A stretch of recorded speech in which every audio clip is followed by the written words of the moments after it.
Meus amados irmãos, nós recebemos muitas perguntas, né? Isso sempre, mas de vez em quando parece que os irmãos meio que se conectam numa mesma dúvida, né? Então aparece várias perguntas de irmãos diferentes ao mesmo tempo, né? Então nós temos recebido, nesse meio tempo, pouco antes, né, desse estudo de hoje, nós temos recebido muitas perguntas sobre obras. Irmão Cristiano, e as obras, etc. Por que as pessoas têm essa dúvida? Porque elas estão chegando na graça, né? E elas eram acostumadas a estarem lá no meio do sistema religioso realizando obras da lei, disfarçadas de obras da graça, né? As obras cerimoniais, né? Os sacrifícios corporais, o duro trato do corpo, a observância de mandamentos, de ordenanças, de proibições, de imposições, né? A participação em cerimonialismos, né? Comer e beber na igreja, fazem campanhas e passam óleo. Eles estão acostumados com esse mover religioso, né? Porque a religião, ela coloca no coração das pessoas que elas precisam realizar esse tipo de obra, né, religiosa. Além das boas obras, tem que realizar obras religiosas para serem salvos, né? A religião coloca isso no coração do povo. Olha, você precisa fazer essas obras para ser salvo. Se você não fizer, se você não cumprir, se você não realizar, né, se você não for obediente aos mandamentos da nossa organização religiosa, você vai perder a sua salvação ou deixar de ganhá-la, né? Então as pessoas são levadas a isso. Aí quando elas se deparam com a palavra da graça, né, eventualmente, né, ela pesquisa, encontra um estudo, claro que isso tudo tem um mover de Deus, né? Então Deus permite a pessoa alcançar aquele estudo, ela vai, estuda, ela abre o entendimento, só que vem a dúvida, poxa, mas eu sempre ouvi falar que eu tinha que fazer, tinha que acontecer, e agora em graça diz que não, que eu vivo pela fé. E aí? Eu não tenho que fazer a obra de Deus? Não existe uma obra de Deus a ser executada? Quer dizer, se eu estou na graça, então, e na graça eu não tenho que fazer obras para ser salvo, para ser filho de Deus, para ser abençoado, né? Eu não tenho que fazer nada para, esse é o ponto, né? Para alcançar algo de Deus. Então eu não tenho que fazer a obra de Deus? Existe uma obra, então, a ser feita em graça? Amado irmão, amada irmã, evidentemente que sim. A palavra do Senhor diz, e nós vamos ver aqui, vamos ler juntos, que nós fomos criados para as obras.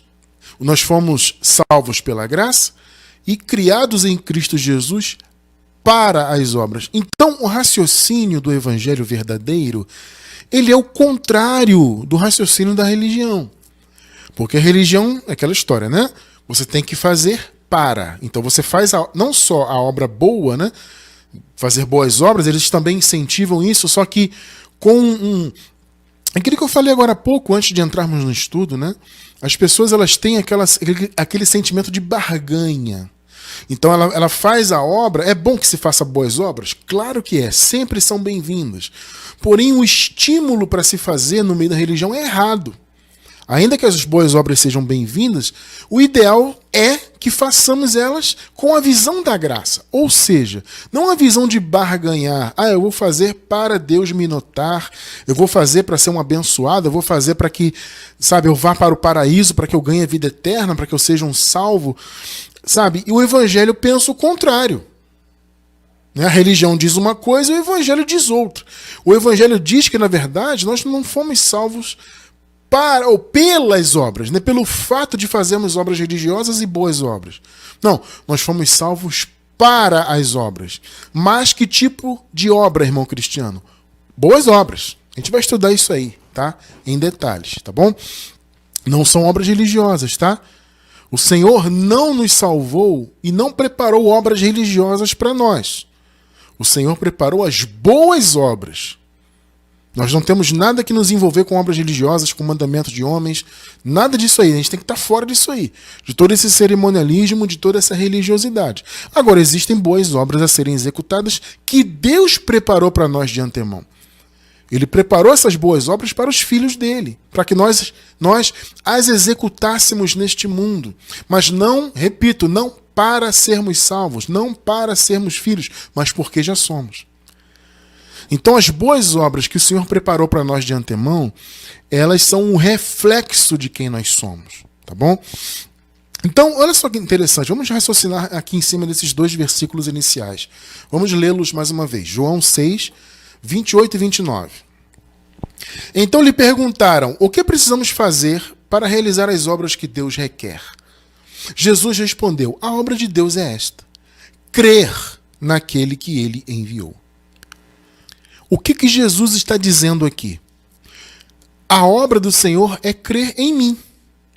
Né? Aquele que ele enviou era ele mesmo. Ele aqui, no caso, é o Pai. Né? O Pai enviou o Filho. Então a obra era crer em Jesus. Interessante isso, né? A gente, quando pensa na palavra obra, né, logo vem na mente a ideia de trabalho. E é isso mesmo. Né? Só que quando nós vemos Jesus falar que a obra é crer, parece então que não existe nada a ser feito no reino de Deus. Né? Parece que não precisa haver nenhum tipo de desempenho nosso. Amado, só que na verdade não. Quando o Senhor Jesus fala que a obra de Deus é crer nele, obviamente ele está falando de um princípio, de uma base. Ele está falando do início das coisas.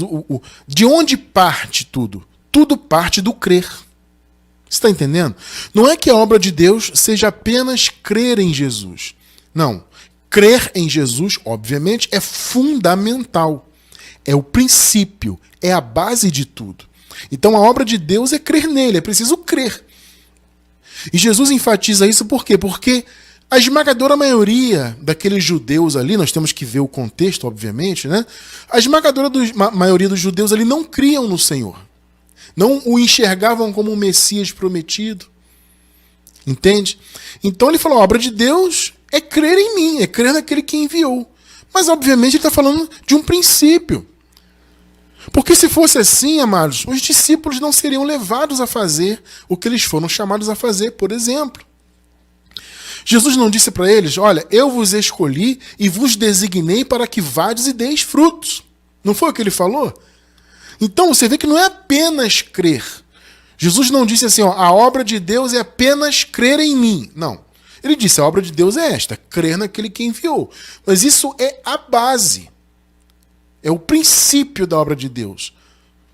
Entende? Só que os discípulos foram enviados, realizaram obras. Né? Eu estou, obviamente, observando o contexto do livro de João ali, onde muitos não acreditavam em Jesus. Ele disse, olha, a obra de Deus é acreditar em mim. É o princípio de tudo. Porque como fazer a obra de Deus sem acreditar em Jesus? Né? Então temos que fazer o chamado que Deus tem para nós, só que entendendo que esse chamado, amado, não está atrelado a religião nenhuma. Esse chamado não está atrelado a praticar obras de lei. Não, esse chamado está atrelado a crer. Então o crer é o princípio de tudo. É o início.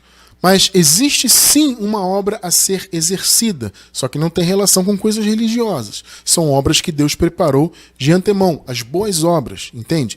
Quando a gente ouve, a gente lê, né, a palavra obra na Bíblia, especialmente no Novo Testamento, nós vemos a palavra ergon. Ergon significa negócio, empreendimento, emprego, ocupação. A palavra ergon significa tudo isso. Então você vê, a obra de Deus, o ergon de Deus, é o quê? É uma ocupação no reino.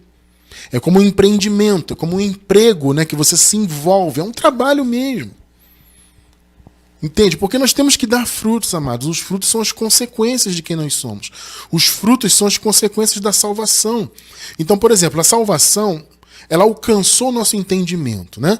Nós já nascemos nesse mundo salvos, sempre salvos do ponto de vista da eternidade. Faltava então a salvação do nosso entendimento e essa salvação nos alcançou por meio da revelação da graça. Essa salvação nos leva a fazer as obras. Entende isso? É uma consequência, aquilo que a gente sempre diz. Eu reforço muito isso aqui, amado, para ficar bem gravado no seu coração. As obras que fazemos no reino de Deus, elas não são a causa de nada.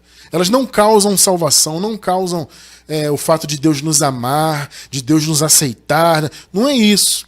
As obras são a consequência disso tudo. Deus nos ama, Deus nos elegeu, né, como filhos.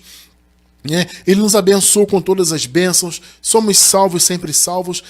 Tudo isso nós já temos e somos em Cristo. Agora, a partir disso é que vem as obras, a consequência. Então a salvação do entendimento nos alcançou, glória a Deus por isso, é a maior de todas as bênçãos que podem se manifestar nessa vida terrena, é conhecer a palavra da graça. Então a partir disso nós somos levados a dar frutos, a frutificar. Então crer, quando o Senhor Jesus disse lá para os discípulos dele, a obra de Deus é crer em mim, ele estava falando de um princípio. A base de tudo, o fundamento é crer. E a partir do crer, obviamente, nós vamos exercer as obras que Deus preparou para nós. Mais uma vez, vou reforçar, não são obras da lei. Não é frequentar templo religioso. Ah, irmão Cristiano, a obra de Deus é o quê? É todo domingo eu colocar uma roupinha e ir lá para as 4 paredes? Me ajoelhar no chão, clamar, e rodar na igreja, e orar, e não sei o quê. É isso. É ir lá fazer a campanha, é passar um óleo, é seguir o mandamento lá da convenção da minha igreja, do pastor, do líder, do bispo, do padre, do papa. Não, amado, entenda isso. A obra de Deus não é isso. Não é você estar atrelado a um sistema denominacional que se diz cristão. Não é você realizar obras religiosas. Não é isso. Vamos caminhar nesse conhecimento, né? Vamos lá. Então, crer é o princípio da obra de Deus. Assim como Jesus escolheu os discípulos dele e os designou para que eles dessem frutos, isso também serve para nós. E o Senhor é tão maravilhoso que, além de tudo, ele ainda vai nos galardoar de acordo com o nosso trabalho. 1 Coríntios 3:8. Ora, uma só coisa é o que planta e o que rega. Ou seja, são duas atividades, né? O que planta e o que rega. Eles, na verdade, estão no mesmo patamar. É isso que Jesus está falando, né? Então eles são uma coisa só, estão no mesmo patamar. Só que um tem um chamado de plantar, o outro de regar. E cada um receberá o seu galardão segundo o seu trabalho. É de acordo com o trabalho. Então você vê que existe sim um trabalho. Entende? Existe uma obra, ergon, emprego, ofício. Você entende? O sentido é esse. Existe sim, amado, algo a ser realizado por nós no reino de Deus. Só que o princípio é crer. O princípio dessa obra é crer, a base. Mas não é apenas crer. Você crê e a partir do crer, né, você começa a realizar as obras que Deus preparou de antemão. Efésios 2:10. Aqui no contexto diz, né, pela graça sois salvos por meio da fé, né, isso não vem das obras para que ninguém se glorie. Aí no versículo 10 o Paulo diz, porque somos feitura sua. Ou seja, fomos feitos por Deus, criados em Cristo Jesus, vejam só, para as boas obras. Para. Pegou? Ou seja, a consequência, fomos feitos para elas. Não por elas, mas para elas. As quais Deus de antemão, olha só, preparou para que andássemos nelas. Amados, Deus preparou as boas obras de antemão. Esqueçam obras religiosas. Esqueçam obras da lei, esqueça cumprir mandamentos, frequentar templos religiosos, receber carteirinha de membro e sacrificar, e não sei. Esquece isso aí. Não foi isso que Deus preparou para nós. Ele preparou boas obras. Vocês viram aqui. E essas boas obras ele preparou para que nós, os filhos dele, andássemos nelas. Você acabou de ler comigo aqui. Obras que ele preparou de antemão. Então, a obra de Deus é isso. O princípio é crer. Jesus falou, a obra de Deus é esta, crer naquele que ele enviou, ou seja, crer em mim, Jesus. Então, esse é o princípio. A partir desse princípio, vem então as boas obras que ele preparou de antemão. Isso é a obra de Deus. É fazer o que Deus determinou, não o que o homem determinou. Não o que o homem inventou, porque religião é criação do homem. Religião não vem de Deus. Jesus não veio instituir uma religião. As pessoas têm isso na mente, né? Não, Jesus veio instituir, a igreja católica foi instituída por Jesus. Foi nada, amado. Papo furado. Sabe? Porque Jesus não veio instituir religião nenhuma. Pelo contrário, ele veio acabar com a religião. Inclusive, ele acabou com a religião que ele mesmo pertenceu, que era a religião dos judeus. Ele acabou com aquilo ali, ele veio para isso. Porque o que Jesus disse lá, ainda nos dias de sua carne? O Senhor Deus quer ser adorado em espírito e em verdade. As pessoas vieram até ele: Jesus, como é que é a adoração? É no templo? Em Jerusalém, né? Ele cita assim, em Jerusalém, no caso, obviamente, o templo, né? O templo de Jerusalém era o centro, né, da religião judaica. Então eles perguntaram, é em Jerusalém, ou seja, é no templo, ou é no monte, como os samaritanos dizem? Aí Jesus falou o quê? Não, vai chegar um tempo, e agora é? Porque ele estava ali justamente cumprindo a lei para estabelecer a graça, né? Ele sabia que logo, logo ele morreria na cruz para cumprir a lei, para abrir o caminho da graça. Então ele falou, agora é o tempo em que os adoradores verdadeiros adorarão em espírito e em verdade. Não é no templo, não é no monte, não é um local físico, um local geográfico, é no coração, é em espírito, por meio da verdade. Então a obra de Deus, amado, ela não pode estar relacionada com instituições religiosas, com templos, com placas, com carteirinha de membro, com batiza aqui, faz a primeira comunhão, participa da classe dos catecúmenos, não sei o quê. Essa organização, ela é até bonita, né? Você olha assim o sistema, bonito, organizado, não tem a classe ali dos catecúmenos, tem a classe não sei do quê, tem os batizandos, né? As pessoas estão sendo preparadas para o batismo, tal, tem toda aquela emoção, tudo bem. Mas isso aí não tem nada a ver com o que Jesus instituiu. Jesus veio instituir a graça. Jesus veio instituir pessoas se preparando para realizar boas obras, não obras religiosas. E o intuito, obviamente, é que essas obras fossem feitas com o coração da graça. Não, ou seja, não querendo barganhar. Vou fazer aqui para ser salvo. Vou fazer para ser abençoado. Não, o coração é, vou fazer porque eu sou filho de Deus. Eu vou fazer a boa obra porque eu sou escolhido. Eu vou fazer o bem porque Deus me ungiu com o Espírito Santo dele. Eu sou um eleito dele. É consequência de quem eu sou.